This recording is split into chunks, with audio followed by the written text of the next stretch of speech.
श्री गणेशाय नमः. श्री सरस्वत्यै नमः. श्री गुरुभ्यो नमः. श्री मातृपितृभ्यो नमः. ओम श्री कुलदेवताभ्यो नमः. ओम श्री परमात्मने नमः. तर आपला दासबोध अभ्यास चालू आहे. तर त्या दासबोध अभ्यासामध्ये दशक 5वा आणि समास 9वा चालू आहे. आतापर्यंत आपण दशक 5वा आणि समास 8व्या पर्यंत अभ्यास केलोय. तर त्याच्यामध्ये आपण कुठं बसतो हे आपण परीक्षा करून बघतोय. मुख्यतः म्हणजे हे दशक 5व्यामध्ये बद्ध, मुमुक्ष आणि साधक आणि सिद्ध हे 4 लक्षणं त्यांनी सांगितलेले रामदास स्वामींनी. म्हणजे बद्ध कसे असतात हे सांगितले, मुमुक्षु कसे असतात हे सांगितले. आता आपल्याला साधकचे लक्षण कसे आहेत हे बघायचे आणि सिद्धांचे लक्षण काय हे सुद्धा बघायचे. तर आपण कुठं आहोत? आपण बद्ध आहोत का, मुमुक्षु आहोत का, साधक आहोत? सिद्ध तर नक्कीच नाहीयेत आपण. पण बद्ध, मुमुक्षु आणि साधक या तिन्हीमध्ये आपण कुठं आहोत? आणि साधक हे तिसरी पायरी आहे. तर ह्या पायरीपर्यंत आपण पोचलो का, किंवा आपल्याला पोचायला अजून काय करायचंय? आणि नंतर मग साधक झाल्यानंतर सिद्ध होण्यासाठी काय करायचंय? सिद्ध कसे होतो आपण, आणि सिद्ध झाल्यावर आपल्याला काय मिळतं हे सगळं आपल्याला आज कळणार आहे. तर आज दासबोध वाचनासाठी म्हणून रेखाताई भावे आहेत, तर त्या वाचतील. आणि आता ते नमन करतील पहिले, मग ते झाल्यानंतर दशक 9वा समास 9वा किती ओवी वाचायचं? 62 ओवी आहेत. तर आपण 20 ओवी वाचूया. तर सुरुवात करा नमनाला. आपण पुढे सुरू करू. श्री गणेशाय नमः. गणेश शारदा चैव सद्गुरु सज्जनस्तथा आराध्य दैवतं गुह्यं सर्वमे रघुनंदनः. गणेश शारदा सद्गुरु संत सज्जन कुळेश्वरू सर्व ही माझा रघुवीरू सद्गुरु रूपे श्रीराम. माझे आराध्य दैवत परम गुह्य गुह्यातीत गुह्यपणाची मात न चले जेथ श्रीराम. यो जातो मरुदंशज क्षितितले संबोधयन् सज्जनान् ग्रंथं यो रचयन् सुपुण्यजनकं श्रीदासबोधाभिधम्. यः कीर्त्या पठनेन सर्वविदुषां स्वान्तापहारी सदा सोऽयं मुक्तिकरः क्षितौ विजयते श्रीरामदासो गुरु. मला वाटते अंतरी त्वा वसावे तुझ्या दासबोधासी त्वा बोध व्हावे. अपत्या परी पाववी प्रेमग्रासा महाराजया सद्गुरु रामदासा. ब्रह्मानंदं परमसुखदं केवलं ज्ञानमूर्तिं द्वन्द्वातीतं गगनसदृशं तत्त्वमस्यादिलक्ष्यम्. एकं नित्यं विमलमचलं सर्वधी साक्षिभूतं भावातीतं त्रिगुणरहितं सद्गुरुं तं नमामि. गुरुर्ब्रह्मा गुरुर्विष्णु गुरुर्देवो महेश्वरः गुरुः साक्षात् परब्रह्म तस्मै श्री गुरुवे नमः. अनेन प्रियतां देवो भगवान् जानकीपतिः श्रीरामचन्द्र पूर्वेषाम् अस्माकं कुलदैवतम्.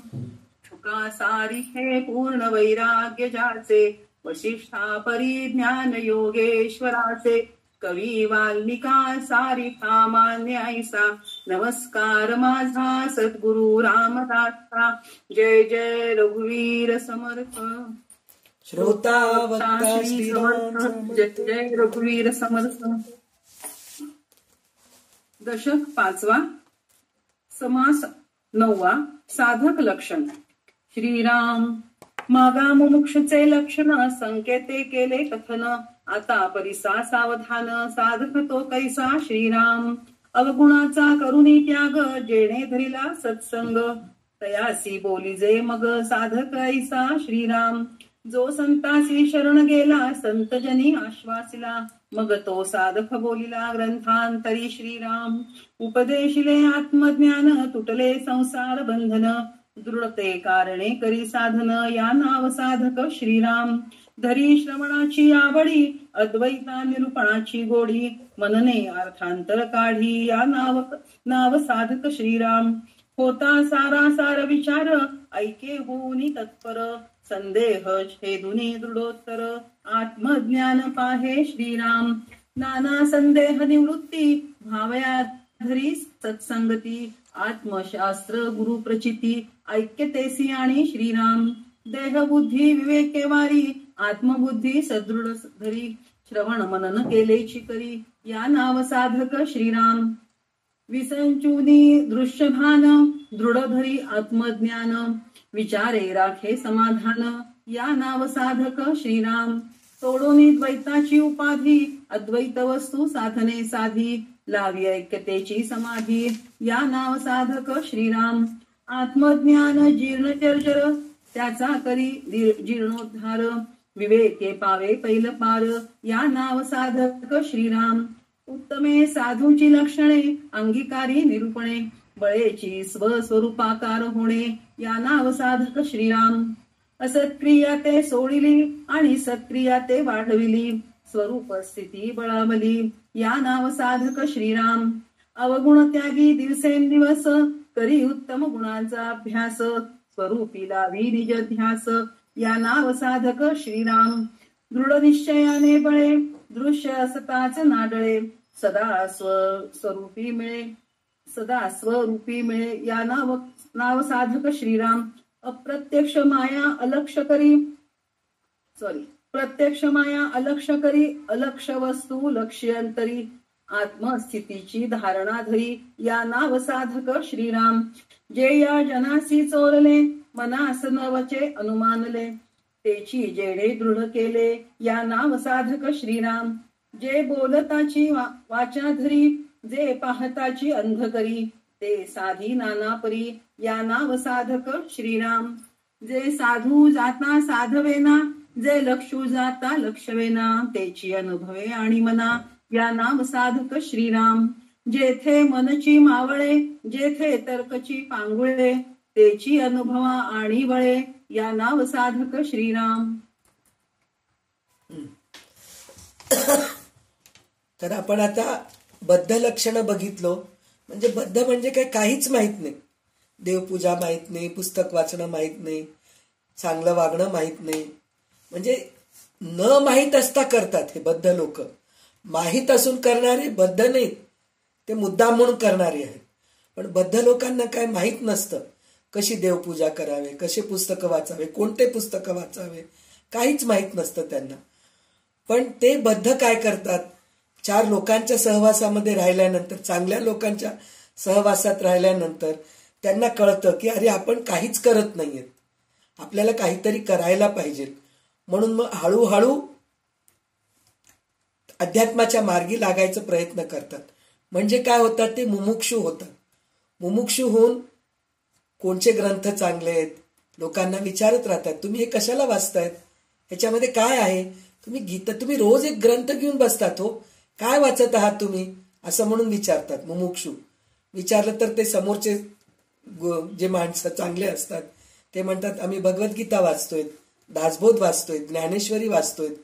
तर ह्याच्यात काय आहे, हे काही हे वाचल्याने काय होतं, असं मग ते मुमुक्षूपणा. म्हणजे त्यांना त्या गोष्टीला कळून घ्यायची इच्छा होते.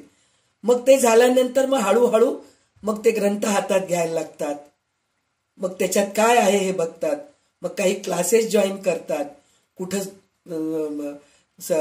काय म्हणतात आपलं प्रवचन वगैरे ऐकायला जात असतात. हे असं सगळं करत असतात. मग त्यावेळेस ते काय होतात, मुमुक्षू होतात. मुमुक्षू होऊन मग त्या ग्रंथांमध्ये काय आहे, काय सांगितलंय, त्या दासबोधामध्ये काय सांगितलंय, भगवद्गीतामध्ये काय सांगितलंय, त्याप्रमाणे जे वागतात ते साधक बनतात.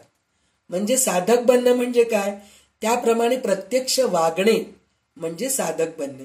म्हणजे साधक म्हणजे कसे असतात म्हणून सांगितलं ह्याच्यामध्ये. तर साधक म्हणजे सगळं काही म्हणजे असत्य बोलणं सोडून देतात. नंतर कसं असतात ते अवगुण म्हणजे चांगल्या गुणांनी वागतात, अवगुण सगळे सोडून देतात. मग नंतर परमार्थ ग्रंथामध्ये गोडी त्यांना निर्माण होत राहते, चांगले चांगले प्रवचन ऐकावं वाटतं त्यांना. आणि सगळ्यात महत्वाचं म्हणजे साधक काय करतात, पहिले शास्त्र प्रचिती, मग गुरु प्रचिती, मग आत्मप्रचितीचे प्रयत्न करत असतात. म्हणजे काय, शास्त्र प्रचिती म्हणजे काय, ग्रंथ वाचणं, ग्रंथांमध्ये काय आहे हे सगळं वाचायचा प्रयत्न करत असतात. ग्रंथ वाचणं, स्तोत्र पठण करणं, हे सगळं करत असतात. तर हे करत असताना ती शास्त्र प्रचिती होती त्यांना. पण काही काही गोष्टी कळत नसतं, ह्याच्यात काय आहे बाबा, मी वाचतोय खरंय, मी वाचतीये पण मला अर्थ कळत नाहीये. भगवद्गीता वाचतीये मी पण त्याचा अर्थ कळत नाहीये. आपल्याला अर्थाचं पुस्तक सुद्धा मिळतं, अर्थ सुद्धा वाचायचा आपण प्रयत्न करत असतो. आता दासबोध सुद्धा आहे, आपण दासबोधांची ओवी घेतो पहिले, पण ओवी कळत नाही, थोडीशी भाषा वेगळी आहे, ती कळत नाही. मग आपण काय करतो, बेलसऱ्यांचा त्याचा अर्थ वाचतो. पण ते अर्थ वाचल्यानंतर सुद्धा आपल्याला काय होतं, थोडं अवघड जातंय, अजून थोडं चांगलं कळालं तर बरं असतं. ज्ञानेश्वरी वाचतो आपण, ज्ञानेश्वरीची ओवी वाचताना खूप अवघड जातं, आपल्याला अर्थ कळायला खूपच अवघड जातं. पण नंतर साखरे महाराजांचं आपण जर अर्थ वाचायला घेतलो तर अर्थ कळायला लागतं, पण अरे अजून काहीतरी याच्यात क्लिष्ट आहे, हे कळून घ्यायचंय आपल्याला, असा आपण प्रयत्न करतो. ललिता सहस्रनाम आहे. आता ललिता सहस्रनाम बघा, आपण मराठीमध्ये आपल्याला अर्थाचं पुस्तक फार कठीण आहे मिळणं. तर ललिता सहस्रनामचं पुस्तक मराठीमध्ये शोधून शोधून एखादं अर्थाचं पुस्तक मिळतं. पण ते मिळालेल्या पुस्तकामध्ये शब्दशः अर्थ असतं, ते खरं अर्थ काय आहे हे कळून घ्यावं म्हणून आपल्याला वाटत असतं. मग गुगल सर्च करतो आपण, युट्यूबमध्ये बघतो कोणी आहेत का बाबा याचा अर्थ सांगितलेले. मग आपल्याला कोणी भेटत नाही, ललिता सहस्रनाम सांगणारे तर कोणी भेटत नाही. मग त्याच्यामुळे आपल्याला काय होतं, कोणचे तरी गुरु पाहिजे बाबा आपल्याला याचा अर्थ सांगणारे, म्हणून आपण प्रयत्न करतो. मग आपल्या सहवासामध्ये चांगलं अभ्यासू जे आहेत त्यांना म्हणतो, ताई तुम्ही चांगला अभ्यास करून आम्हाला ललिता सहस्रनामचा अर्थ सांगा ना. मग आपल्याला संध्याताई सारखे, पुण्याचे संध्याताई सारखे गुरु आपल्याला लाभतात. मग त्यांच्याकडून आपल्याला ललिता सहस्रनामचा अर्थ आपल्याला कळून घ्यायला. तर आता आज आपल्याला किती आनंद आहे आपल्याला या गोष्टीचं, की आज आपल्याला ललिता सहस्रनाम पूर्ण जे क्लिष्ट आहे, जे अवघड आहे, ते सगळं आपल्याला सोपं करून ते सांगत आहेत. म्हणजे काय, हे गुरुप्रचिती. म्हणजे पहिले आपण शास्त्र प्रचिती करतो, ग्रंथ वाचतो, स्तोत्र म्हणतो, हे करतो, मग नंतर ते कळत नाही, मग गुरुला शोधत असतो.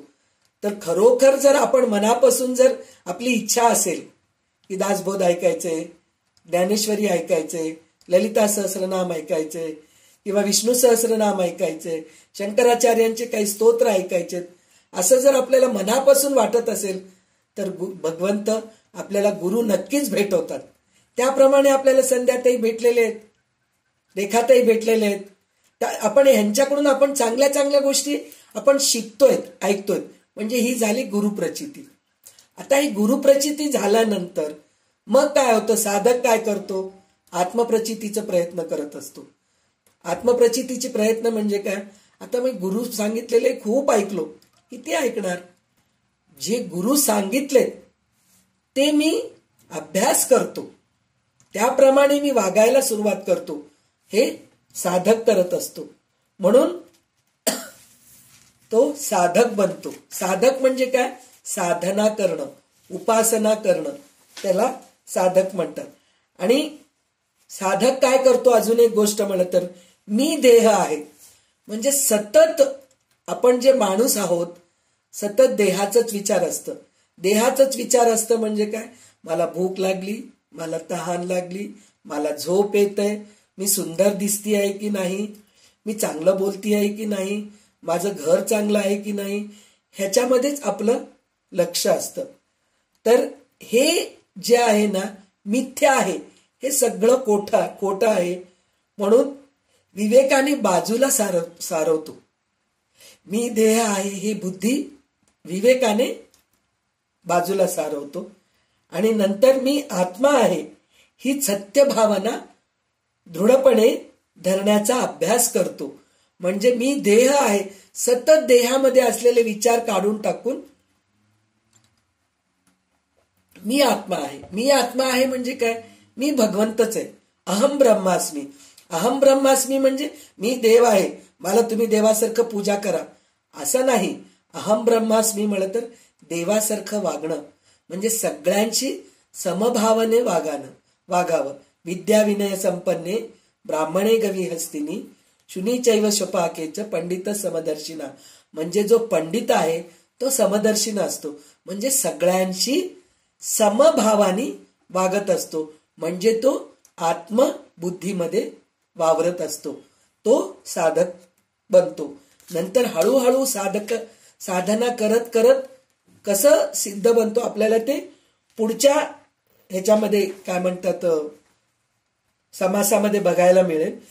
पण त्याच्यानंतर त्यांनी काय सांगितलं, जे म्हणतो ना आपण ह्याच्यामध्ये सुद्धा बघितलो, भगवद्गीतामध्ये एक श्लोक आहे, मला तर ते श्लोक आठवण येत नाही पण त्याचा अर्थ मी सांगते. लाकडामध्ये अग्नी आहे पण ते पेटवणारे कोणीतरी पाहिजे. ते एकदा पेटलं की मग झालं, मग त्याचे कितीतरी फायदा आहे. एकतर उजेड, एकतर थंडीमध्ये उष्णता मिळत असते आपल्याला आणि त्याच्यावर स्वयंपाक करू शकतो, अशा कितीतरी फायदा होतात. तसं आपल्यामध्ये आत्मज्ञान आहे, ज्ञान आहे आपल्यामध्ये, पण ते आपल्याला बाहेर काढता येत नाहीये, आपलं आपल्याला दिसत नाहीये, तर त्याला कोणीतरी पाहिजे. आता रेखाताई म्हणतात पा, मला काहीच येत नव्हतं हो, पण या क्लासमध्ये जॉईन झाल्यापासून काहीतरी वाचावं वाटतंय, काहीतरी शिकावं वाटतंय मला. तर ह्याचा अर्थ असा आहे, काहीतरी वाचावं वाटतंय, काहीतरी शिकावं वाटतंय, म्हणजे तुमच्यामध्ये ज्ञान आधीपासून आहे, पण ते काय झालंय, धुराने झाकलं गेलंय. जे धूर सुटतंय तर त्याच्यामध्ये अग्नी आहे हे कळतंय, पण ते राख बाजूला काढल्यानंतरच कळतं ना आपल्याला की ह्याच्यात अग्नी आहे म्हणून. तर त्याचप्रमाणे आपलं ज्ञान बाहेर काढण्यासाठी म्हणून आपल्याला जीर्णोद्धार करावं लागतं. जीर्णोद्धार करावं लागतं म्हणजे एका देवळाचं देऊळ असतं, ते पडीक झालेलं असतं, तर त्या पडीक झालेल्या देवळाला पुन्हा आपण बांधकाम करून नवीन करतो, त्याला जीर्णोद्धार म्हणतात. म्हणजे काय, जीर्णोद्धार करणं म्हणजे काय की आपल्यामध्ये असलेल्या ज्ञानावरचे जे साठलेलं धूळ आहे, आरशामध्ये सुद्धा आपण बघत असतो, पण आरशामध्ये बघितलं तर पुसट पुसट दिसतंय, तर त्यावेळेस आपल्याला काय वाटतंय की आपला चेहराच बरोबर नाहीये म्हणून आपल्याला आरशामध्ये असं दिसतंय. पण जेव्हा कळतं की आपला चेहरा चांगला आहे पण आरशावर धूळ साचलेली आहे, आरसा पुसायला पाहिजे, मग आपण आरशामध्ये बघतो तेव्हा आपला चेहरा छान दिसतं. त्याचप्रमाणे आपल्यामध्ये पुष्कळसं ज्ञान आहे, बुद्धी आहे आपल्यामध्ये, पण त्याच्यासाठी आपल्याला अभ्यास करावं लागतं, चांगल्या गुरुकडे जावं लागतं, चांगल्या गुरूंकडून गुरुप्रचिती घ्यावं लागतं, चांगले चांगले ग्रंथ वाचावं लागतं, तर तेव्हा कुठं आपण साधक बनतो. तर त्याच्यामध्ये इंद्रियांना जे दिसत नाही ते सुद्धा आपल्याला दिसायला लागतं. पुस्तकं वाचल्यावर ते चांगलं, गुरूंच्या चांगल्या सानिध्यामध्ये राहिल्यानंतर जे इंद्रियांना कळत नाही पण ते सगळं गुरूंकडून आपल्याला कळून घेतो आपण. अशा सगळ्या गोष्टी हे गुरुकडून आपल्याला मिळत असतं. म्हणून आपल्याला चांगले गुरु, खरोखर तळमळ जर असेल आत्मज्ञानाची, आपल्याला जर तळमळ असेल तर खरोखर आपल्याला चांगले सद्गुरू गुरु भेटतात आणि आपल्याला या सगळ्या गोष्टी समजून सांगत असतात. आपल्याला काही काही शंका येत असते, त्या शंकेचं निरसन करतात आणि हे शंका येणं म्हणजेच साधक वृत्ती आहे. साधकांनाच शंका येत असते, नाहीतर नुसतं ह्या कानाने ऐकायचं, ह्या कानाने सोडून द्यायचं. नळी फुंकले सोनारे इकडून गेले तिकडे, काल काय ऐकलो हे सुद्धा लक्षात राहत नाही. ऐकलो हो आम्ही, भरपूर ऐकलो, पण लक्षात काहीच राहत नाही. तर हे असं नाही, ऐकायचं आणि त्याप्रमाणे वागायचं, तर ते साधक वृत्ती असं ह्याच्यामध्ये 20 ओवींमध्ये रामदास स्वामी सांगितलेले. आता पुढचे 21व्या ओवीपासून 40व्या ओवीपर्यंत वाचा रेखाते. स्वानुभवाचे नियोगे वस्तू साधी लागवेगे, तेची वस्तू होय अंगे या नाव साधक श्रीराम. अनुभवाची अंगे जाणे योगियांचे खुणे बाणे काहीच न होन असणे या नाव साधक श्रीराम. परती सारून उपाधी असाध्य वस्तू साधने साधी स्वरूपी करी दृढ बुद्धी या नाव साधक श्रीराम. देवा भक्तांचे मूळ शोधून पाहे सकळ साध्यची होय तात्काळ या नाव साधक श्रीराम. विवेक वेळे गुप्त झाला आपे आप मावळला दिसतो परी देखिला नाहीच कोणी श्रीराम. मी पण मागे सांडिले स्वये आपणास धुंडिले तू ये सही ओलांडिले या नाव साधक श्रीराम.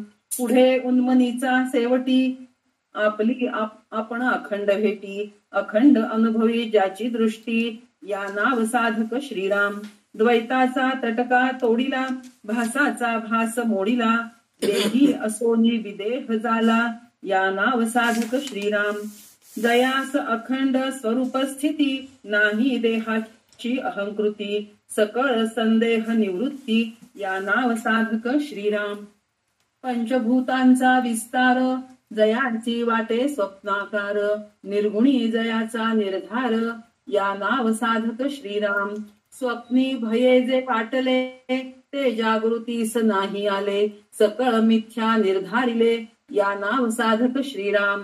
मायेचे जे प्रत्यक्षपण जनास वाटे हे प्रमाण स्वानुभवे अप्रमाण साधके केले श्रीराम. निद्रा सांडूनी चेईरा झाला तो स्वप्न भयापासून सुटला माया सांडूनी तैसा गेला साधक स्वरूपी श्रीराम. ऐसी अंतरस्थिती वाणिली बाह्य निस्पृहता अवलंबिली संसार उपाधी त्यागिली या नाव साधक श्रीराम. कामापासून सुटला क्रोधापासून पळाला मद मत्सर सांडिला एकीकडे श्रीराम.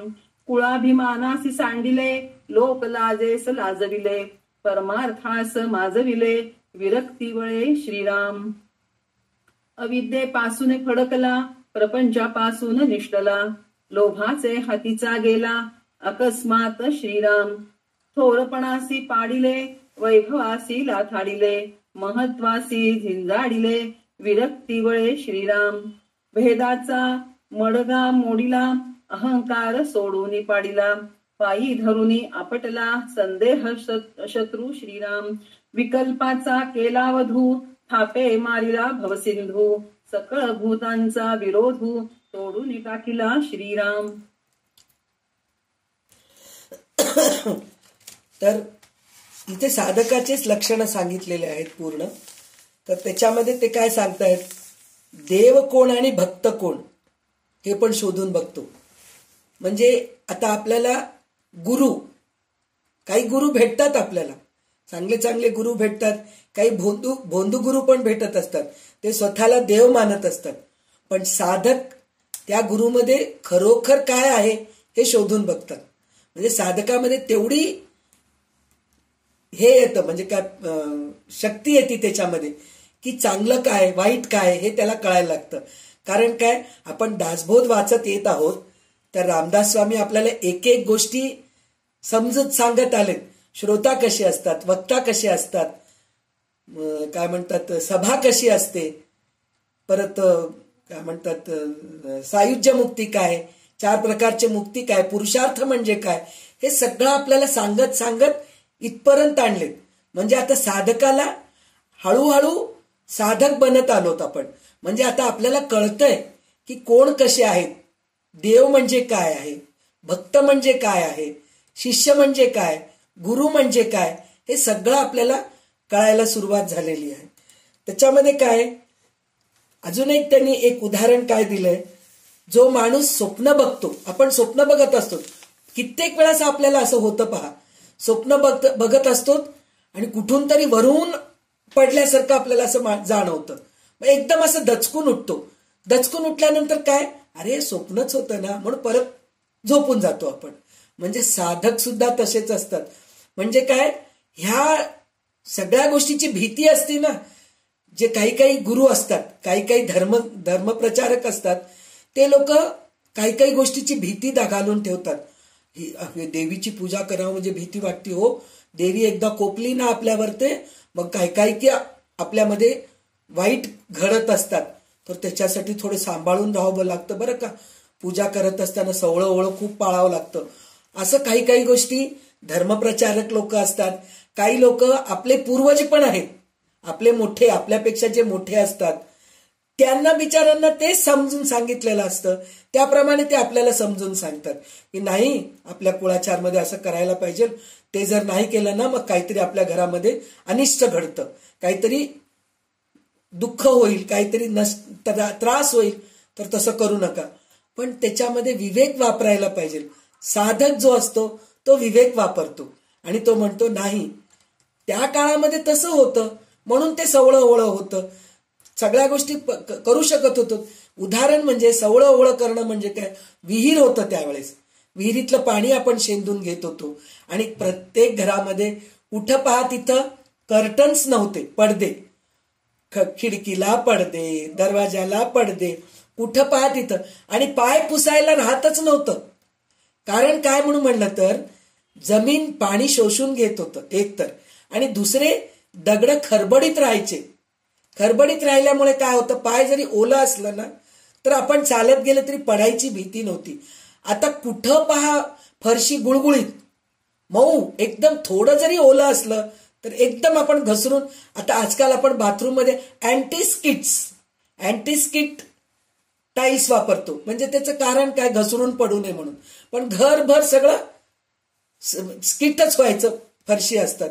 मग तिथं आपल्याला पाय पुसायचं ठेवावं लागतं, डोरमॅट ठेवावं लागतं. मग आपण जर पाय पुसून जर ते डोरमॅटवर सवळं राहिलंच कुठं. म्हणजे हे सगळ्या गोष्टी जसं आपण राहतोय, ज्या परिस्थितीत आपण राहतोय त्याप्रमाणे आपण सवळं ओवळं करायचं विचार करायला पाहिजे. पण आम्ही पहिल्या काळासारखंच आम्ही सवळं ओवळं करत आहोत म्हणून म्हणलं तर मग ते विवेक नाही, अविवेकाने वागणं आहे.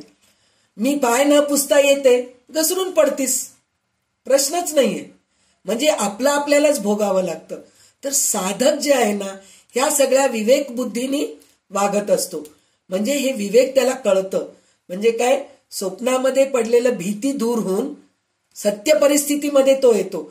म्हणजे मागच्या गोष्टीचं सगळं विचार बरोबर हे करून घेऊन, बरोबर काय आहे चूक आहे विवेकाने कळून घेऊन मग तो त्याप्रमाणे वागायला सुरू करतो. आणि त्याच्यानंतर त्यांनी काय सांगितलंय, त्यांनी म्हणलेलं आहे की एखाद्या वीराने ज्याप्रमाणे आपले अनेक लहान मोठे शत्रू मारून मोठा पराक्रम गाजवावा, त्याप्रमाणे साधक सुद्धा स्वस्वरूप स्थितीच्या आड येणाऱ्या अनेक लहान मोठे आतमधील शत्रू साफ नाहीसे करून टाकतो. म्हणजे काय, जसं राजा असतो तो राजा काय करतो, लहान मोठ्या शत्रूंना मारून, शत्रूंना म्हणजे जे दुष्ट असतात त्यांना मारून आपलं राज्य वाढवायचा प्रयत्न करत असतात.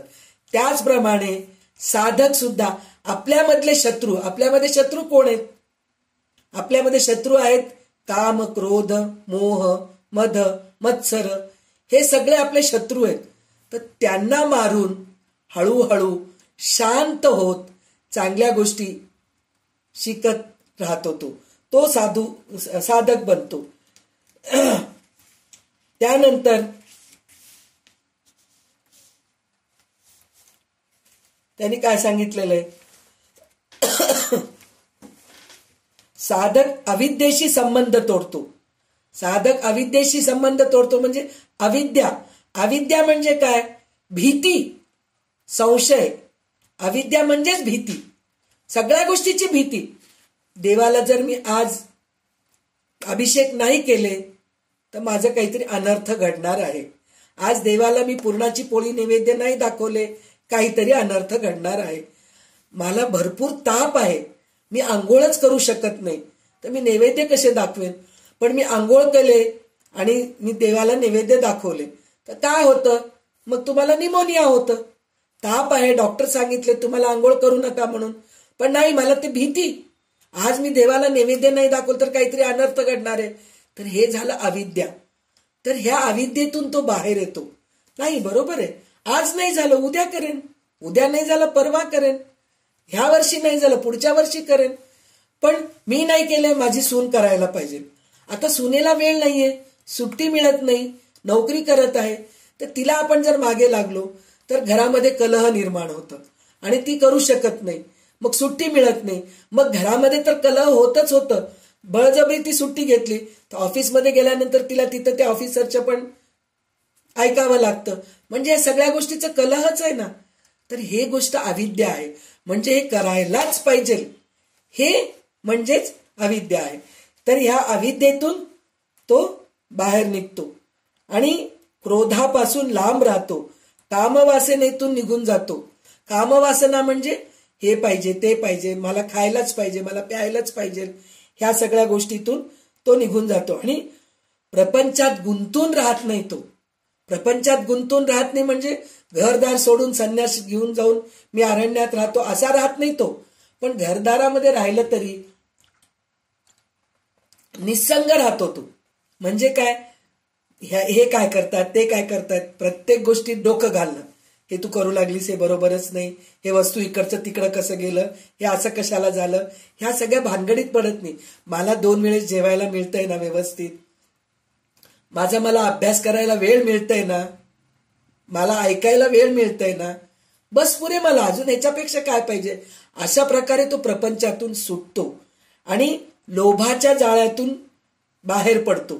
लोभाच्या जाळ्यातून बाहेर पडतो म्हणजे माझा मुलगा, माझी सून, माझी नात, ह्या सगळ्या गोष्टीतून हळूहळू. म्हणून कर्तव्य सोडत नाही, कर्तव्य तो करतो, कर्तव्य करायलाच पाहिजे. तर कर्तव्य करत करत तो हळूहळू प्रपंचातून सुटत राहतो. हे आहे साधकाची लक्षणं. तर आता उरलेले 22वी वाचा, मग आपण पुढच्या समासात जाऊ.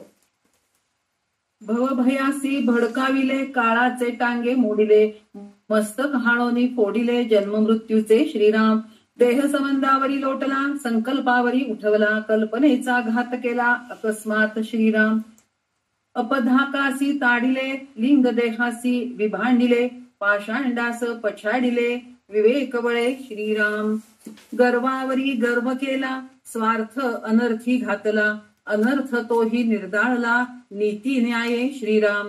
मोहासी मध्येच तोडिले, दुःखासी दुधळीच केले, शोकास खंडून सांडिले एकीकडे श्रीराम. द्वेष केला देशधडी, अभावाची घेतली नरडी, धाके उदर तताडी, उतरकांचे श्रीराम. ज्ञाने विवेक माजला, तेणे निश्चयो बळावला, अवगुणाचा संहार केला, वैराग्य बळे श्रीराम. अधर्मास स्वधर्मे लुटले, कुकर्मासी सत्कर्म जुगटिले, लाटोनी वाटा लाविले, विचारे अविचारासी श्रीराम. तिरस्कार तो चिरणला, द्वेष खिरटूने सांडिला, विषाद अविषादे घातला, पायातळी श्रीराम. कोपावरी घातले, कापट्य अंतरी कुटिले, सख्य आपले मानिले, विश्वजनी श्रीराम. प्रवृत्तीचा केला त्याग, सुहृदाचा सोडला संग, निवृत्तीपथे ज्ञानयोग साधिता झाला श्रीराम. विषय मैदास संतरिले, कुवेद्येसी वेढा लाविले, आपणास सोडविले, आप्त तस्करापासून श्रीराम. पराधेन तेवरी कोपला, ममतेवरी संतापला, दुराशेचा त्याग केला एकाएकी श्रीराम. स्वरूपी घातले मना, यातनेसी केली यातना, साक्षेप आणि प्रयत्ना प्रतिष्ठिले श्रीराम.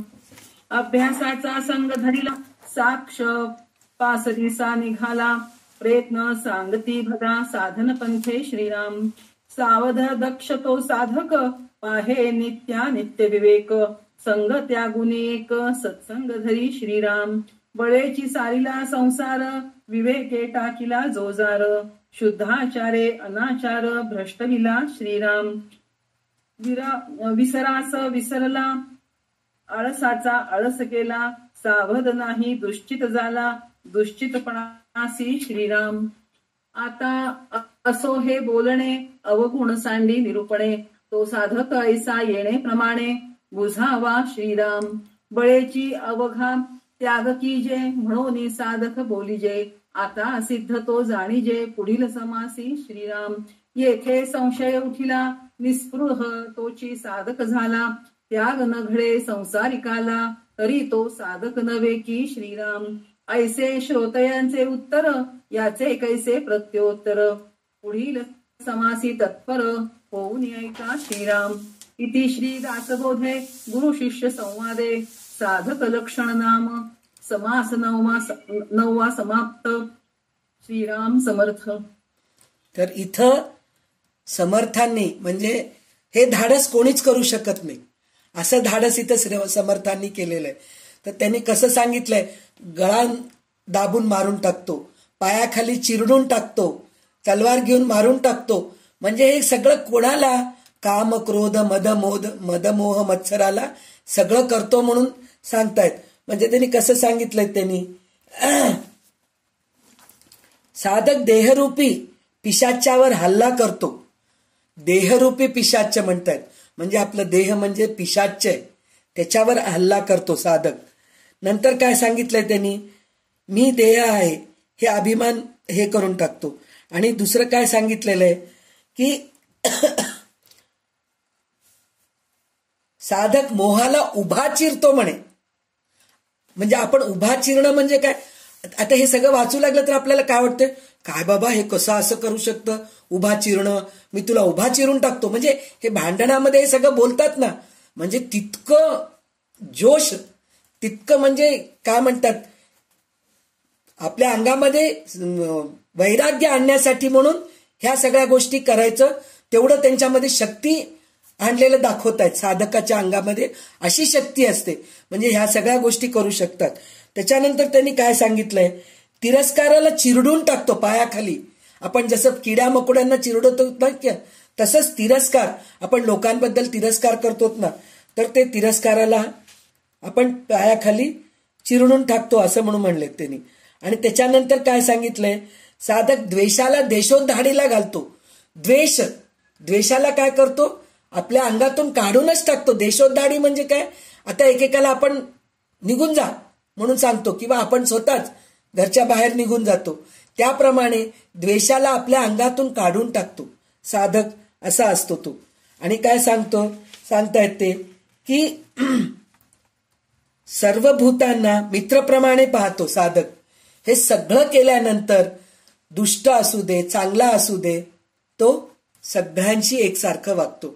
जसे डॉक्टर असतात, ते लोक कसं करतात, हा चोर आहे याला मी ऑपरेशन करत नाही असं म्हणतो का, नाही म्हणत. डॉक्टर जवळ जे पेशंट येतात तो पेशंटच असतो त्यांचं तो चांगलं शस्त्रक्रिया करून चांगलं औषध देऊन त्याला बरं करतात.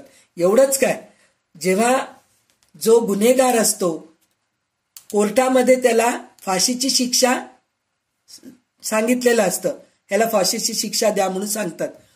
पण जर तो बरा नसला, त्याची तब्येत जरी बरी नसले, तर डॉक्टरकडे घेऊन जाऊन त्याला बरं करून मग फाशीची शिक्षा देतात. असंही असतं. म्हणजे काय, ह्याच्यामध्ये ही कोणीही कसाही राहू दे, समभाव असतं साधकामध्ये, सगळ्यांना एकसारखं बघणं असतं. हे साधकांची वृत्ती असते. आणि त्याच्यातून त्यांनी काय सांगितलंय, साधक आत्मज्ञान करून घेतो. म्हणजे पहिले शास्त्रप्रचिती करतो, मग गुरुप्रचिती होते त्याला.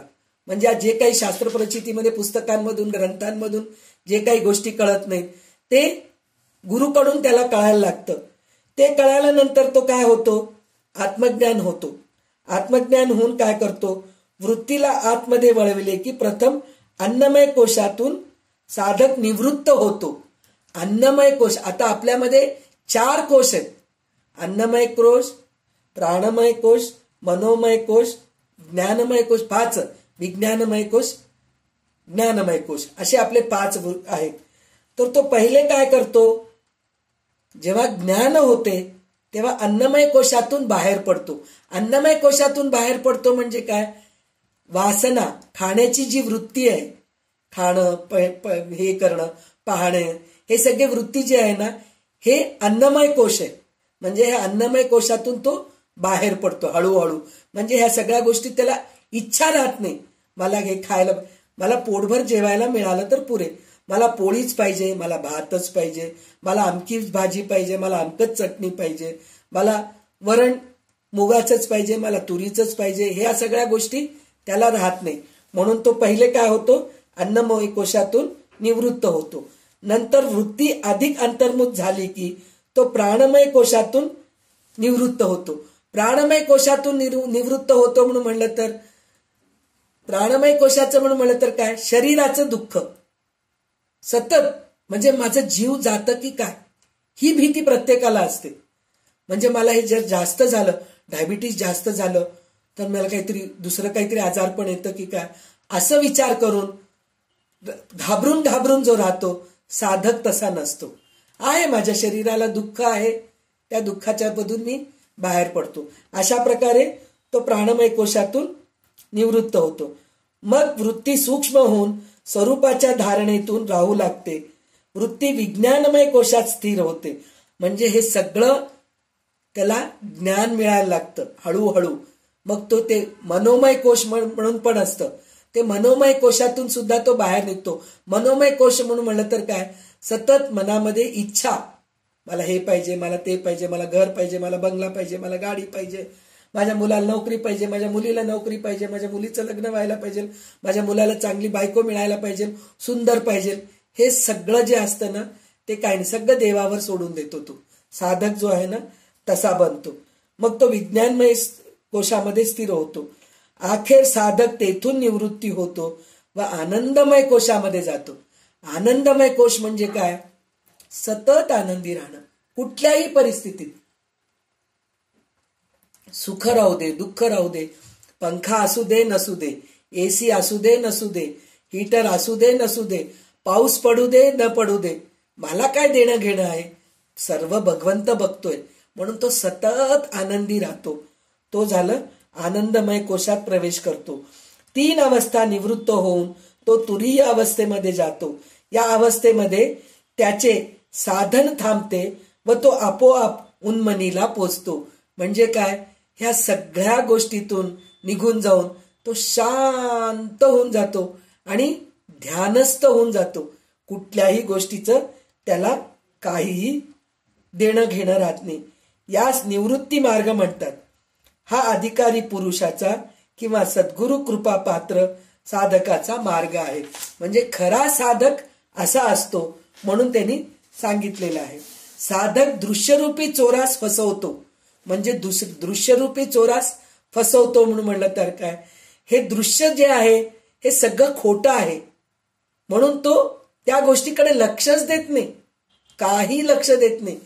काय घर असलं तर काय, नसलं तर काय, कपडे असलं तर काय, नसलं तर, म्हणजे कपडे असलं तर काय, नसलं तर काय म्हणून म्हणलं तर उघड्या अंगाने बसत नाही. तो काय एकदम अवलिया नाहीये, साधक आहे तो. म्हणजे काय, कपडे कोणतेही राहू दे, मला अंगभर वस्त्र आहे ना, माझं शरीर उघडं पडत नाहीये ना, म्हणून ह्या गोष्टीकडे त्याचं लक्ष असतं. म्हणून तो दृश्याच्या कक्षेतून निसटतो आणि विपरीत ज्ञानाला सर्व बाजूने वेढून तडाखा देतो. भ्रमरूपी भलतेच ज्ञान नाहीसे करतो आणि आत्मरूपी चोरास आपली सोडवणूक करून घेतो. जे खरे आपले नाहीत त्याच्या ठिकाणी ममत्व ठेवत नाही. जे आपले खरे नाहीत म्हणजे काय, नातेवाईक नाही, हा माझा खरा नातेवाईक आहे, हा माझा सख्खा भाऊ आहे, ही माझी सख्खी बहीण आहे, हे माझे आई वडील आहे, हे नाही. खरं काय, सत्य काय, म्हणजे ब्रह्मसत्य जगन मिथ्या. म्हणजे हे जग सगळं मिथ्याच आहे. तर ह्या जगामध्ये अडकून काही उपयोगच नाही. ब्रह्म सत्य आहे, देव सत्य आहे. देव शोधत राहतो तो. सगळ्या असत्य गोष्टीकडे तो दुर्लक्ष करून देव काय आहे, खरं माझं काय आहे, खरं मी कोण आहे, मी कशासाठी जन्मलो, ह्या गोष्टीचा तो विचार करून साधक हळूहळू स्वस्वरूपात लीन होतो. म्हणजे स्वस्वरूपात लीन होतो म्हणजे स्वस्वरूप काय आहे, भगवंत आहे. तर ह्या भगवंतामध्ये तो लीन होत असतो. आणि त्याच्यानंतर त्यांनी काय सांगितलंय, साधक संसाराला जबरदस्तीने बळजबरीने बाजूला सारतो. विवेकाने संसाराचा बोजा फेकून देतो. म्हणजे विवेकाने संसाराचा बोजा फेकून देतो म्हणजे काय, ह्याच्या अगोदर पण मी तुम्हाला उदाहरण सांगितलेलं आहे. गाडीमध्ये बसल्यानंतर आपल्या डोक्यावर आपण पेटी ठेवून घेतो का? आपलं सुटकेस आपण ठेवून घेतो का? माझं सुटकेस आहे, माझं वजन मीच उचलायला पाहिजे म्हणून आपल्या डोक्यावर आपण ठेवून घेत नाही. गाडीमध्ये बसल्यानंतर आपल्या सीटच्या खाली ठेवून देतो किंवा आपल्या वरच्या बाजूला काहीतरी जागा आहे तर तिथं ठेवून देतो आपण. जसं त्या करतो आपण त्यावेळेस गाडीमध्ये बसल्या त्यावेळेस, त्याचप्रमाणे हे सगळं जे संसाराचं गाडं जे आहे हे मी लक्ष नाही दिलं तरी होऊ लागलंय. कर्तव्य मी करतो पण त्याची चिंता मी करत नाही. देव बघणार आहे, देव बघून घेतो. या गोष्टीमध्ये साधक राहतो. तो म्हणजे विवेकाचा बोजा, विवेकाने संसाराचा बोजा फेकून देतो. साधक आपल्या शुद्धाचाराने अनाचाराला व्यवहारातून पदभ्रष्ट करतो. म्हणजे अनाचार, चांगले आचार अंगी बाळगतो आणि दुराचार, आपल्या अंगात जे दुराचार आहेत, जे आपल्यामध्ये वाईट गुण होते ते सगळं हळूहळू बाहेर टाकतो, पदभ्रष्ट करतो, त्याला तेथून नाहीसा करतो. इतक्या जन्माच्या सवयीचा संसार मनातून काढणे सोपे नसते, म्हणून साधक अगदी जोर करून त्याला बाहेर काढतो. या क्रियेलाच वृत्ती निरोध म्हणतात. विवेकाने कर्तेपणाचा अभिमान कमी होऊ लागला म्हणजे प्रपंचाचे ओझे हलके होऊ लागते. म्हणजे हळूहळू ह्या प्रपंचाच्या ह्याच्यातून तो बाजूला सरकतो. आणि सगळ्यात महत्वाचं गोष्ट म्हणजे काय, साधक आळशी नसतो, कामचुकार नसतो, तो एकदम हे असतो, काय म्हणतात, स्फूर्तीमध्ये असतो. तो सतत आळस, आता राहू द्या, आज नाही उद्या करू, काय जाऊ दे, सोडून द्या, असं नसतो तो. कोणते आता आज काय 4 वाजता क्लास आहे म्हणलं ना ताई, कशाला जॉईन व्हायचं, 1 तास गेलेलंच आहे, कसे अजून 1 तास जाऊ दे, आज नको जाऊ दे, क्लासच नको, सोडून देऊ, असं विचार करतात. आळशी लोक तसं विचार करून क्लासच बुडून टाकतात. आणि काही वेळेस असं होतं, अर्धा तास आपल्याला काम असतं, 3 ते 3:30 आपल्याला काम असतं, तर 3 ते 3:30 काम करून घेऊन 3:30ला हजर. बाबा 3 ते 3:30 काम करून थकून गेलं बाबा, आता 3:30ला कोण जॉईन व्हावं, सोडून देऊ तर आजचा क्लास, बुडलं तर बुडलं, हे असं विचार करणारे साधक नाहीयेत. नाही, 3:30 पर्यंत माझं काम झालं ना, मग 3:30च्या नंतर वेळ आहे ना, चांगल्या गोष्टी कानावर पडतायत ना, आपल्याला चांगल्या गोष्टी ऐकायला मिळतंय ना, मग त्या गोष्टीसाठी आपण धडपड करतो, धडपड करून क्लास जॉईन करतो. म्हणजे हे साधक वृत्ती. म्हणजे आपण कुठल्या पायरीवर आहोत, आता 3ऱ्या पायरीवर आहोत, हळूहळू आपण 3ऱ्या पायरीवर येत आहोत. तर अशा प्रमाणे आपण आळस झटकून देऊन, काम चुकार न करता आपण व्यवस्थित अध्यात्म गोष्टी ऐकण्यासाठी, आत्मस्वरूपाकडे जाण्यासाठी आपण प्रयत्न करत आहोत आणि त्याचा अभ्यासही करत आहोत. तर ह्याच्यानंतर एक संशय शिष्याला येत आहे, ती अशी की जो निस्पृह होतो तो साधक बनतो असे सांगितले. पण प्रापंचिकाला सर्व त्याग घडत नाही. म्हणजे आपण सगळे प्रापंचिकच आहोत ना, आपण संसार सोडून तर जाऊ शकत नाहीत, मग तो साधक बनू शकत नाही की काय, असं म्हणून शिष्याला प्रश्न येतं. आपल्याला पण तेच प्रश्न आहे. आपण सगळं काही करत आहोत पण प्रपंच सुटत नाही. आता मला सुद्धा वाटतंय, बरोबर आहे, मी सगळं करतेय, पण आता नात आली आहे घरामध्ये, नातीकडे लक्ष द्यावं लागतंय, म्हणजे माझं अभ्यासाकडे दुर्लक्ष होतंय का, असं थोड्या वेळेस वाटतं. असं तर मग मी साधक आहे का मुमुक्षुच आहे अजून? तर ह्याचं उत्तर आपल्याला पुढच्या समासामध्ये रामदास स्वामी देत आहेत. तर पुढचं समास किती ओवी आहेत पुढच्या समासामध्ये? 44 ओवी आहेत, 45 ओवी आहेत. तर आपण 20-20च घेऊया, 20-25 घेऊया. दशक 5वा, समास 10वा, सिद्ध लक्षण. श्रीराम समर्थ. मागे बोलिला संसारिक, त्यागे विण नव्हे की साधक, ऐका होयाचा विवेक, ऐसा असे श्रीराम. सन्मार्ग तो जीवी धरणे, अनमार्गाचा त्याग करणे, संसारिका त्याग येणे, प्रकारे ऐसा श्रीराम. कुबुद्धी त्यागे विण काही, सुबुद्धी लागणार नाही, संसारिका त्याग पाही, ऐसा असे श्रीराम. प्रपंची बीट मानिला, मने विषये त्याग केला तरीच पुढे अवलंबिला परमार्थ मार्ग श्रीराम. त्याग घडे अभावाचा, त्याग घडे संशयाचा, त्याग घडे अज्ञानाचा, शनै शनै श्रीराम. ऐसा सूक्ष्म अंतरत्याग उभयास घडे सांग. निस्पृहास बाह्य त्याग विशेष आहे श्रीराम. संसारिका ठाई ठाई बाह्य त्याग घडे काही. नित्यनेम श्रवण नाही त्यागे विण श्रीराम. पिटली अशंका स्वभावे त्यागे विण साधक नव्हे. पुढे कथेचा अन्वये सावध ऐका श्रीराम. मागा झाले निरूपण साधकाची ओळखण. आता सांगिजेल खूण सिद्ध लक्षणाची श्रीराम. साधू वस्तू होऊन ठेला संशय ब्रह्मांडा बाहेरी गेला. निश्चये चळेना ऐसा झाला या नाव सिद्ध श्रीराम. बद्धपणाचे अवगुण मुमुक्षपणे नाही जाण. मुमुक्षपणाचे लक्षण साधकपणी नाही श्रीराम. साधकासी संदेह वृत्ती पुढे होतसे निवृत्ती. या कारणे निसंदेह श्रोती साधू ओळखावा श्रीराम. संशय रहित ज्ञान तेची साधूचे लक्षण. सिद्धांगी संशयहीन लागेल कैसा श्रीराम. कर्ममार्ग संशये भरला साधनी संशये कालवला. सर्वांमध्ये संशये भरला साधू तो संदेह श्रीराम. संशयाचे ज्ञान खोटे संशयाचे वैराग्य पोरटे. संशयाचे भजन वोखटे निर्फळ होय श्रीराम. व्यर्थ संशयाचा देव व्यर्थ संशयाचा भाव. व्यर्थ संशयाचा स्वभाव सर्व काही श्रीराम. व्यर्थ संशयाचे व्रत व्यर्थ संशयाचे तीर्थ. व्यर्थ संशयाचा पार्थ निश्चय परमार्थ निश्चय विणे श्रीराम. व्यर्थ संशयाची भक्ती व्यर्थ संशयाची प्रीती. व्यर्थ संशयाची संगती संशय वाढवी श्रीराम. व्यर्थ संशयाचे जिणे व्यर्थ संशयाचे धरणे. व्यर्थ संशयाचे करणे सर्व काही श्रीराम. व्यर्थ संशयाची पोथी व्यर्थ संशयाची वित्पत्ती. व्यर्थ संशयाची गती निश्चय विण श्रीराम. व्यर्थ संशयाचा दक्ष व्यर्थ संशयाचा पक्ष. व्यर्थ संशयाचा मोक्ष होणार नाही श्रीराम. व्यर्थ संशयाचा संत व्यर्थ संशयाचा पंडित. व्यर्थ संशयाचा बहुश्रुत निश्चय विणे श्रीराम. व्यर्थ संशयाची श्रेष्ठता व्यर्थ संशयाची व्युत्पन्नता. व्यर्थ संशयाचा ज्ञाता निश्चय विण श्रीराम.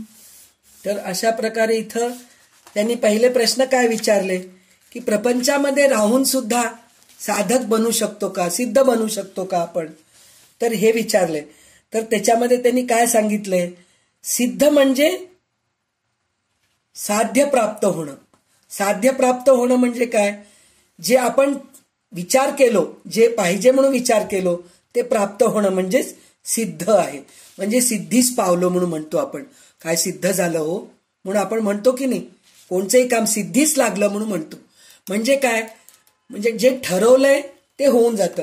म्हणजे आपण पहिले बद्ध होतो, बद्धामधून मुमुक्षू झालो, मुमुक्षूहून साधक झालो, साधकाहून सिद्ध झालो. तर जे सिद्धाचे लक्षण काय आहेत म्हणून म्हणलं तर प्रपंच करून सुद्धा तो प्रपंचामध्ये अडकलेला नसतो, म्हणून तो साधक असतो, सिद्ध होतो. आणि इंद्रिय सुखाचा त्याला वीट असतो. इंद्रिय सुखाचा वीट असतो म्हणजे काय, मला हे आवडतं ते आवडतं, त्याला काही हेच नसतं, इच्छाच नसते त्याला. भुकेला कोंडा निजेला धोंडा, म्हणजे कुठेही झोपायची तयारी त्याची, कुठेही राहायची तयारी. आणि काही दिलं, जसं गजानन महाराजांना उष्टपत्रावळी सुद्धा वेचून खाल्ले ना गजानन महाराज, अन्न हे परब्रह्म म्हणून त्यांनी हे केलेलं आहे. आणि अंगावर वस्त्र, थंडी वाजू दे, पाऊस पडू दे, ऊन येऊ दे, त्यांना काही फरक पडलं का, काहीच पडलं नाही. म्हणजे ते सिद्ध होते. अशा प्रकारे ते असतात. पण हे प्रपंचामध्ये राहून सुद्धा असं करू शकतो आपण, तेव्हा कुठं ते सिद्ध म्हणून ओळखलं जातं असं म्हणून म्हणतायत. किंवा सिद्धामध्ये एक काय लक्षण आहे, साधक आणि सिद्धामध्ये लक्षण काय आहे, दररोज नित्य नियमाने जे बाह्य गोष्टीचं आकर्षण आहे त्याचं त्याग करणं आणि दररोज आपण जे उपासना करतो, साधना करतो, त्याच्यामध्ये व्यत्यय न येणं. आता मला बरं नाहीये, रात्री झोप झाली नाही, तर सकाळी उठणं कंटाळ येतं. नाही, मी सकाळी 5 मिनिटं जरी उशिरा उठले तरी सुद्धा माझं नित्यनियमाने माझा अभ्यास व्हायलाच पाहिजे. मी दररोज भगवद्गीता वाचतीये तर दररोज वाचायलाच पाहिजे. मी कुठं बाहेर जातीये, प्रवासात जातीये, तर बसमध्ये वेळ मिळतंय ना आपल्याला, बसमध्ये वाचूया. आपण सगळ्या नातेवाईकांमध्ये आहोत, म्हणजे क्षमा करा बरं का, काही लोकांनी काही वेळेस वाचले नाहीत, त्यांना मी उद्देशून बोलत नाहीये. तर माझं मी म्हणजे साधक वृत्ती आणि सिद्ध वृत्ती काय आहे हे सांगतेय. जर आपण सगळ्या नातेवाईकांमध्ये बसलो, मित्रमैत्रिणींमध्ये बसलो, तरी सुद्धा आपल्याला त्यावेळेस आठवण व्हायला पाहिजे, आज माझं भगवद्गीता वाचायची वेळ झालीय. 5 मिनिटात मी आले, अर्ध्या तासात मी आले, तुम्हाला कोणी बंधन करणार आहेत काय? चुप गा, खूप झालंय तुझं म्हणत असतील, असंही म्हणत असतील लोक, हो खूप करायला लागलीस, देव देव काय अडलंय तुझं, खूप झालंय, जाऊ दे, एक दिवस नाही वाचलं तर काय होतंय. नाही, माझं हे नित्यनियमाने माझं चाललेलं आहे, मी हे करणारच आहे. म्हणून आपण त्याच्यातून 5 मिनिटं वेळ काढून वाचायला पाहिजे. म्हणूनच मी म्हणतेय की तुम्हाला जमलं नाहीये तर त्याच्यासाठी तुम्ही केला नाहीत म्हणून मी तुम्हाला नाव ठेवत नाहीये, तर त्याच्यासाठी मी क्षमा मागतीये. तर तुम्ही असं समजू नका की तुम्हाला उद्देशून बोलतीये म्हणून, तसं नाहीये. म्हणजे साधक वृत्ती काय आहे, सिद्ध वृत्ती काय आहे हे सांगतेय मी, त्याच्यासाठी म्हणून म्हणते. म्हणजे आपण अजूनही साधक बनलेले नाहीयेत, अजूनही आपण सिद्ध बनलेले नाहीत.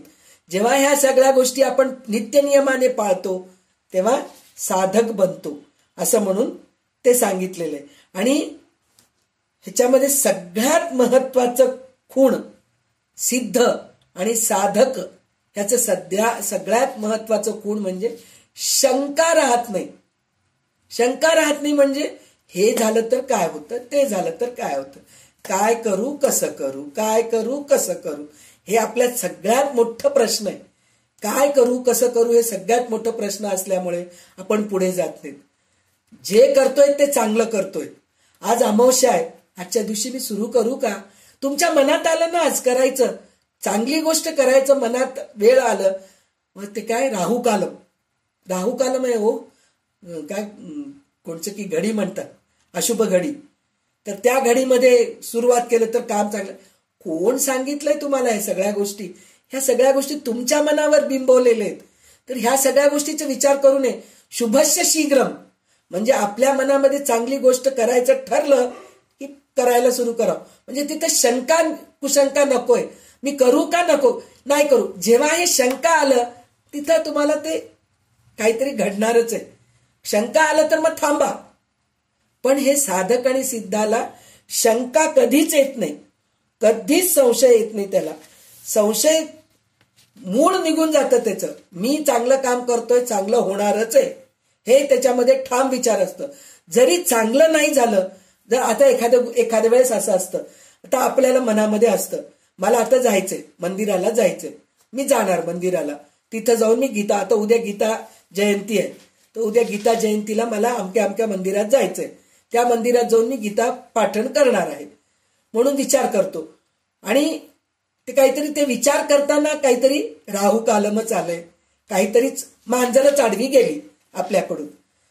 तर तेव्हा अरे मांजर आडवी गेली, जाऊ की नको म्हणून विचार करून जर निघालो आपण, की काय होतं, रस्त्यामध्ये पाऊसच पडतं, काहीतरी रस्त्यामध्ये काहीतरी ऍक्सिडेंटच झालेलं दिसतं, काहीतरी झाडच पडलेलं असतं, किंवा आपणच धडपडून कुठेतरी पडतो, असं काहीतरी होतं. मग तिथं शंका आल्यामुळे असं घडतं. पण नाही, मी निघालो, मांजर आडवी आहे, मांजर तिचं काम तिनं केली, मांजर आडवी गेली, निघून गेली, मला काय करायचंय, निघालो मी माझं मंदिराला, मी जातोय, मी जाऊन तिथं पठण करतोय, असं जर आपल्या मनामध्ये आलं तर ते साधक वृत्ती, सिद्ध वृत्ती आहे असं म्हणून सांगतायत. आणि त्याच्यामध्ये देहबुद्धी राहत नाही.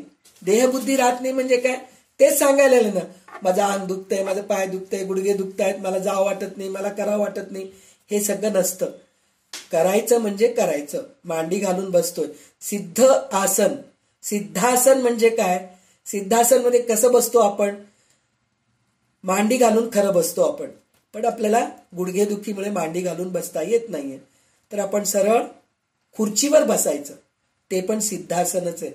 जमिनीवर बसलं की आपल्याला त्रास होत राहते, तर ते जमिनीवर बसायच्या ऐवजी आपण चांगलं एक मऊ मखमलीचं काहीतरी आसन घालून बसायचं, किंवा सरळ गादीवर पलंगावर बसा. तुम्ही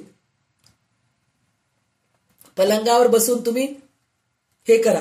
अजून एक गोष्ट काय आहे, साधक आणि सिद्धामध्ये एक संशय राहत नाही. काय संशय राहत नाही? आता आपलं वय झालेलं आहे, जे 60 ओलांडून गेलेले आहेत, जे 65 ओलांडून गेलेले आहेत, 70 ओलांडून गेलेले सुद्धा आपल्या ग्रुपमध्ये बरेच लोक आहेत. तर सकाळी झोप येत नाही हो मला, काय करावं, किती प्रयत्न करते, झोप येत नाही. म्हणून प्रत्येकाचं एक प्रश्नचिन्ह असतं. तर त्यावेळेस आपण काय करायचं? गीता घ्या हातामध्ये, रामरक्षा घ्या, किंवा तुम्हाला जे तोंडपाठ आहे ते स्तोत्र म्हणायला सुरुवात करा. तर ऑटोमॅटिक छान आपल्या मुखातून देवाचं नामस्मरण होत राहतं आणि झोपही लागते आपल्याला. पण त्यावेळेस विचार काय येतं? अंथरुणावर बसून कसं करावं हो, ते बरोबर नाही ना. एवढं चांगलं भगवद्गीता आहे, चांगलं आपण स्नान करून शुद्ध होऊन आपण ते करायचं. शुद्ध होऊन स्नान होऊन हे करायलाच पाहिजे. पण तुम्ही अंथरुणावर बसून जरी म्हणलात तरीही काहीही दोष नाहीये, कारण आपल्या वयाला ते सुटेबल आहे. आपण त्या गोष्टी नंतरही करू शकतो. पुन्हा एकदा वाचा. जर तुम्हाला समाधान झालं नाही, मी अंथरुणावर बसून आता भगवद्गीता वाचले नाही, मला ते बरोबर वाटलं नाही, परत एकदा सकाळी उठा, आंघोळ करा, परत एकदा वाचा. 2दा वाचन होतं तुमचं, 2दा भगवंताचं नामस्मरण होतं. तर हे सगळं साधकाच्या मनामध्ये ह्या सगळ्या गोष्टी येत नसतात, संशय नसतं. स्नान न करता मी वाचलो. आणि अजून एक गोष्ट आहे, आता तुम्हाला गोळी घ्यायची आहे, डायबिटीसची गोळी घ्यायची. अहो सगळं वाचेपर्यंत 11 वाजतात हो, मग तेव्हा कुठं मी ब्रेकफास्ट करते, मग गोळी घेते, मग त्या गोळीचा उपयोग काय होतो? त्रास होतो. मग त्याच्याऐवजी तुम्ही ब्रेकफास्ट करा.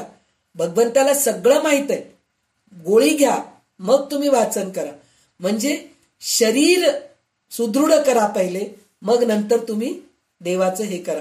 तर ह्या सगळ्या गोष्टी, संशय जे असतं की नाही, ब्रेकफास्ट करू की नाही, मी गोळी घेतलं तर चालतं की नाही, झोपीतून उठल्यानंतर चालतं की नाही, मी तोंडच धुतले नाही, मी अशुद्ध आहे, ह्या सगळ्या गोष्टी साधक आणि सिद्धांना ह्या सगळ्या गोष्टी राहत नाहीत.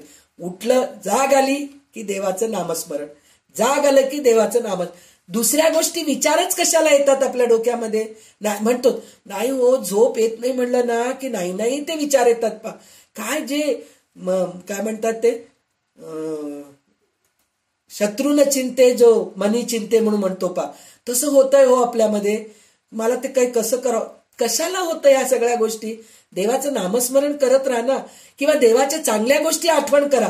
रामायण आठवण करा, महाभारत आठवण करा, भागवत आठवण. इतक्या चांगल्या चांगल्या गोष्टी ऐकतोयत ना आपण, प्रवचन ऐकतोयत ना, त्या गोष्टी आठवण करायचा प्रयत्न करायला पाहिजे.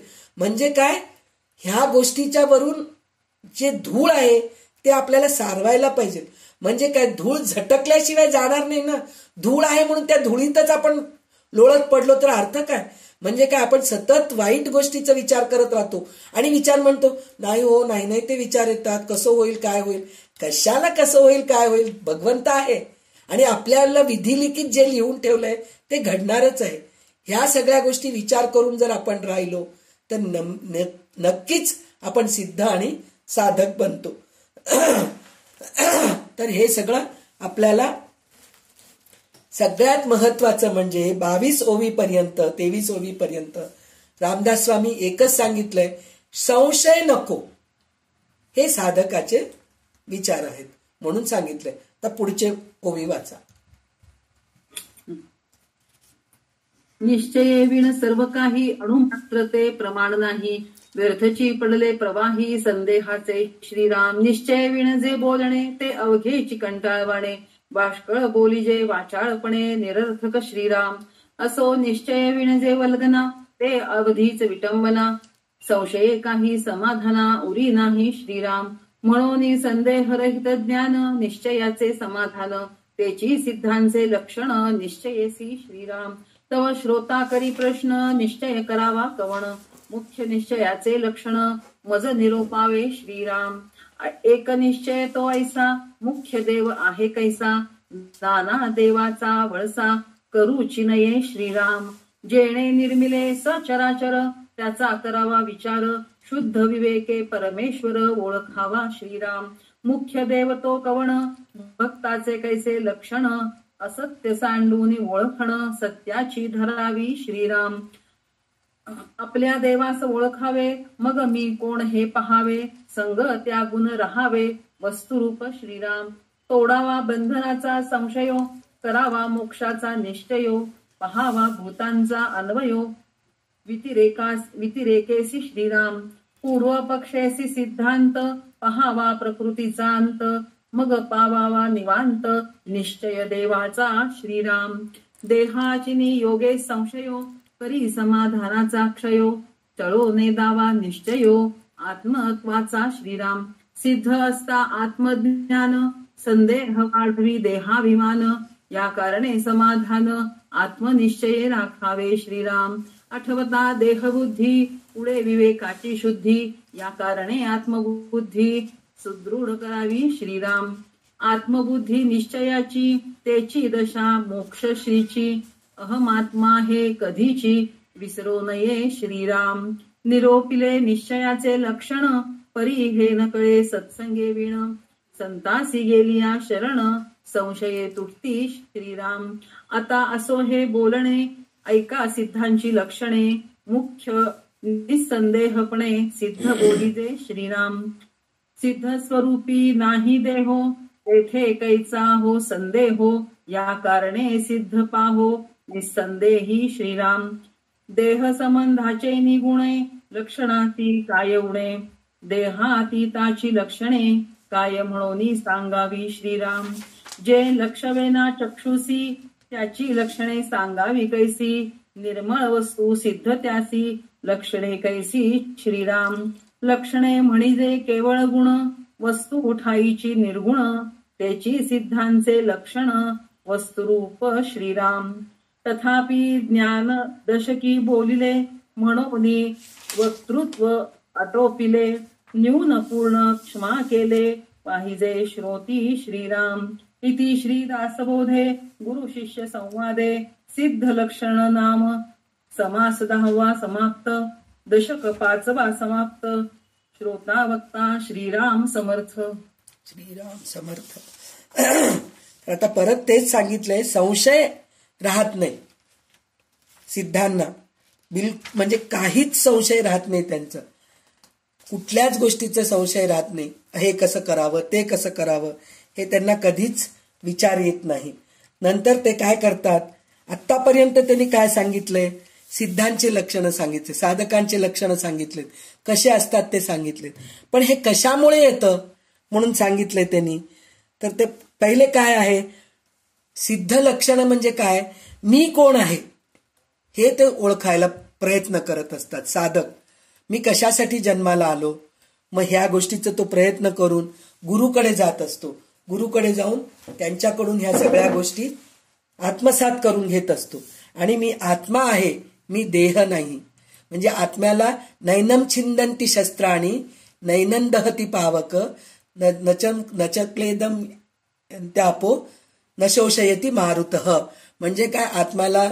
जाळू शकत नाही भिजवू शकत नाही कापू शकत नाही वाळवू शकत नाही हे सगळं आहे तर देहाला हे सगळ्या गोष्टी करू शकतो तर आत्मा जे आहे ना मी आत्मा आहे हे आत्मबुद्धी म्हणून जे आहे ना तर ह्या गोष्टीत आपण जर राहिलो तर बाकी कोणत्या गोष्टीचा आपल्याला संशय येत नाही आणि दुसरं गोष्ट काय आपलं मुख्य उपास्य दैवत कोणचं आहे अजून एक आपल्याला पुष्कळशा गोष्टी अनुभवाला येतात उपास्य देवता कुलदेवता हे दोन्ही वेगवेगळे आहेत तर आपण कुलदेवतेची पूजा करत असतो पण काही वेळेस आपल्याला असं होतं त्या देवताची पूजा केल्यानंतर सुद्धा ह्या देवापेक्षा मला त्या देवाची पूजा केलं तरच छान वाटतं माझी उपास्य कुलदेवता देवी आहे पण मला गणपतीची पूजा करण्यामध्ये खूप आनंद येतो गणपतीचं जप करण्यामध्ये आनंद येतो,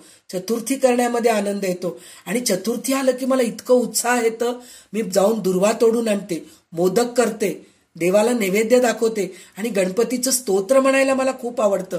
मी कुलदेवतेचं सोडत नाहीये, मी कुलदेवताचं सगळं काही करते, कुलाचार करते, कुलधर्म करते, सवाष्णीला बोलावते, जेव घालते, सगळं काही करते. पण माझं उपास्य देवता म्हणजे गणपती आहे हो. माझं उपास्य देवता राम आहेत बरं का. आता गुरु आहेत, गुरु सुद्धा तसंच असतं. आपल्याला गुरु समोर दिसतात, त्यांच्याबरोबर आपण बोलत असतो, करत असतो, पण तरी सुद्धा मला गोंदवलेला जायला आवडतं हो. तिथं गेलं की एक प्रकारचं समाधान मिळतं मला. मला सज्जनगडला जायला खूप आवडतं खूप छान वाटतं. मला आळंदीला जायला आवडतं, शंकर महाराजांकडे जायला आवडतं मला.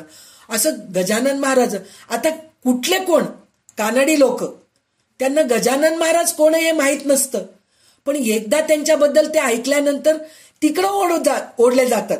नाही, मला गजानन महाराजांचं चरित्र वाचायचंय, मला त्यांचं विजय ग्रंथ पारायण करायचंय, मला एकदा शेगावला जायचंय, राघवेंद्र स्वामीचं दर्शन घ्यायचंय, राघवेंद्र स्वामीचं चरित्र काय आहे मला हे ऐकायचंय. म्हणजे काय, हे उपास्य दैवत आहेत. तर हे उपास्य दैवत प्रत्येकाचे वेगवेगळे असतात. एका घरामध्येच असतो, नवऱ्याचे उपास्य देवता वेगळा असते, बायकोची उपास्य देवता वेगळी असते, मुलांचे वेगळे असतात, प्रत्येकाचे वेगवेगळे असतात. म्हणजे आपले उपास्य देवत कोणतं आहे ते सुद्धा आपण ओळखायला पाहिजे. तेव्हा कुठं आपण पुढे जायचं आपण प्रयत्न करत असतो. तर त्याच्यासाठी म्हणून उपास्य देवता कोण आहे हे ओळखावं. मग त्यानंतर ते उपास्य देवता कोण आहे ओळखल्यानंतर आपोआप मी कोण आहे हे आपल्याला कळू लागतं. त्याच्यानंतर काय होतं, मी देह आहे ह्याच्यातून पहिले बाहेर पडायला पाहिजे. मी देह आहे, मी देह आहे, मी देह आहे म्हणजे काय, मी देह आहे म्हणून म्हटलं तर सतत देहाचाच विचार. भूक, तहान, झोप, कपडा, ह्या 4 गोष्टी. केस काळे आहेत की पांढरे आहेत की, माझे डोळे असे आहेत की तसे आहेत की, लोक मला बघून काय म्हणतात की काय, हेच सतत विचार. तर ह्याच्यातून आपण बाहेर पडायला पाहिजे. मी देह नसून आत्मस्वरूप आहे हा ठाम निश्चय करतो. सिद्ध जो असतो ना तो ठाम निश्चय करतो. तर त्याच्यामध्ये आता त्यांनी काय सांगितलंय, आतापर्यंत सांगितलेले जे बरोबर ध्यानात येण्यास संतांना शरण जावे. म्हणजे हे सगळं होण्यासाठी काय करावं लागतं, आपल्याला संतांकडे जावं लागतं, गुरुकडे जावं लागतं.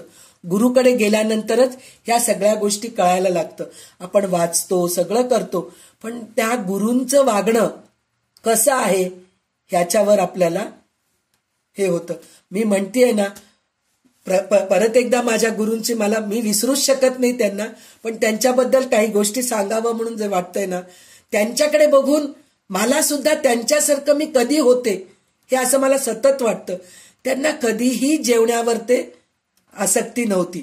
म्हणजे ताट वाढून दिलं त्यांना, जर आता त्यांना जिलेबी आवडतं असं सगळेजणी म्हणत होते, तर त्यांना 1 जिलेबी वाढायच्या ऐवजी 3 जिलेबी वाढत होतं पत्राळीमध्ये त्यांच्या, जास्त खातील म्हणून. पण त्यांचं ठरलेलं 1 जिलेबी खायचं, बस सोडून द्यायचं. आणि ताटामध्ये टाकलेलं सांडायचं नाही, इतकं त्यांचं हे होतं. तुम्ही म्हणजे त्याप्रमाणे असं म्हणून भरपूर वाढलेले आहे म्हणून पूर्ण खायचं असंही नव्हतं त्यांचं. मग त्यावेळेस पोळी 1 खायचं, चतकोरच खातील, ते मागून घेणार नाहीत, भात मागून घेणार नाहीत, अशी त्यांची वृत्ती होती. कपडे काही फरक पडत नव्हतं. त्यांनी औषध द्यायला बसत होते उन्हाळ्यामध्ये, तर साधं बनियन आणि पायजामा घालून बसायचे. मी डॉक्टर आहे म्हणून मी सूटबूट घालून बसलो, एसी लावून बसलो, पंख्यामध्ये बसलो. लोकांसाठी ते पंखा लावायचे आणि पंखा सुद्धा कोणत्या नंबरवर, ते 2 नंबरवर. ते आलेले पेशंट हुश हुश हुश हुश करत बसायचे, पण ह्यांना काही फरक पडत नव्हतं. साधं बनियन आणि पायजामावर बसून औषध द्यायचे. म्हणजे असे माझे गुरु होते. म्हणजे त्यांना कुठल्याही देहावर अभिमान म्हणजे हेच नसतं, ममत्वच नसतं. देह म्हणजे काय, कपडे मी कोणचं घातलो, चप्पल मी कोणचं घातलो, काही फरक पडायचं नाही त्यांना. इतके साधे माझे गुरु होते. तर त्यांच्यामधून काहीतरी थोडे गुण माझ्यामध्ये यावं ही एकच इच्छा माझ्यामध्ये आहे. तर सिद्ध म्हणजे कसे असतात म्हणून मला माझ्या गुरूंचं उदाहरण सांगावं वाटलं. हे झालं. तर आता सिद्ध लक्षण म्हणजे हे आहे म्हणून सांगतायत. तर सिद्ध लक्षणाची अवस्था सांगणं हे वाणीच्या पलीकडे आहे म्हणतायत. शेवटच्या ह्याच्यामध्ये काय सांगतायत म्हणजे बोलणं खुंटतं. जसं मी म्हणते ना, माझ्या गुरूंबद्दल मी पुष्कळ सांगावं वाटतं पण शब्दच नाहीयेत, इतकं त्यांच्याबद्दल सांगायसारखं आहे. म्हणजे सिद्ध साधक संत जे असतात ना त्यांच्याबद्दल आपण जास्त बोलूच शकत नाहीत असे ते असतात. म्हणजे तिथं वाणी खुंटते असं म्हणून सांगितलेलं आहे. तर आतापर्यंत आपण सिद्धांची लक्षणं काय, साधकांची लक्षणं काय, मुमुक्षूची लक्षणं काय हे सगळं आपण बघितलो. तर आता ह्याच्यामध्ये जर काही कमी जास्त असेल तर रामदास स्वामी स्वतः म्हणतायत की मला क्षमा करा म्हणून शेवटच्या ओवीमध्ये. तर मी कुठल्या पातळीवर आहे, तर माझ्याकडून पण बऱ्याचशा गोष्टी सांगितले गेले नसतील, पण मला जितकं माझ्या बुद्धीला आकलन झालंय, मला जितकं कळालं हे वाचल्यानंतर, मी जितकं काही सांगू शकते तेवढं मी सांगायचा प्रयत्न केले. आणि खरोखरच माझ्या गुरुच्या सानिध्यात राहून आणि दासबोधात ग्रंथ वाचून जे काही मला थोडंसं ज्ञान मिळालंय ते तुमच्यापर्यंत पोचवायचं काम करतेय. म्हणजे मी एक पोस्टमॅनचं काम करतेय. तर ते मी प्रामाणिकपणे करायचं प्रयत्न करते आहे आणि ते प्रामाणिकपणे होत आहे असं मला वाटतंय. तर आतापर्यंत जे मला थोडंफार जे ज्ञान मिळालंय ते तुमच्या समोर मी मांडायचा प्रयत्न केले. तर त्यात काही कमीपणा असेल तर माझ्या अभ्यासामध्येच कमी आहे. आणि जे काही चांगलं सांगितलं गेले ते माझ्या गुरुच्या सानिध्यामध्ये राहून चांगले चांगले ग्रंथ वाचून तेवढं मी काही बोलू शकले. हे मी माझ्या गुरूंना स्मरून सांगते आहे. आणि हे जे आज जे काही बोलले ते सर्व माझ्या गुरूंच्या चरणी समर्पित करून आज माझं विवेचन मी इथंच थांबवते. जय जय रघुवीर समर्थ. कल्याणकरी रामराया म्हणा. कल्याणकरी रामराया जनहित विवरी. कल्याणकरी रामराया तळमळ तळमळ होतची आहे. तळमळ तळमळ होतची आहे. हे जन हाती धरी दयाळा. कल्याणकरी रामराया जनहित विवरी. कल्याणकरी रामराया अपराधी जन चुकतची गेले. अपराधी जन चुकतची गेले. तुझा तूची चावरी दयाळा. कल्याणकरी रामराया कठीण त्यावरी कठीणची झाले. कठीण त्यावरी कठीणची झाले.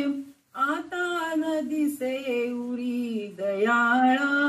कल्याणकरी रामराया कोठे जावे काय करावे. कोठे जावे काय करावे. आरंभिली बोहरी दयाळा. कल्याणकरी रामराया दास म्हणे आम्ही केले पावलो. दास म्हणे आम्ही केले पावलो. दयेसी नाही सरी दयाळा. दयेसी नाही सरी दयाळा. कल्याणकरी रामराया जनहित विवरी. कल्याणकरी रामराया कल्याणकरी रामराया. श्रीराम समर्थ. जय जय रघुवीर समर्थ. श्रोता वक्ता श्रीराम समर्थ. सदा सर्वदा योग तुझा घडावा. तुझे कारणी देह माझा पडावा. उपेक्षू नको गुणवंता अनंता. रघुनायका मागणे हेची आता. जय जय रघुवीर समर्थ.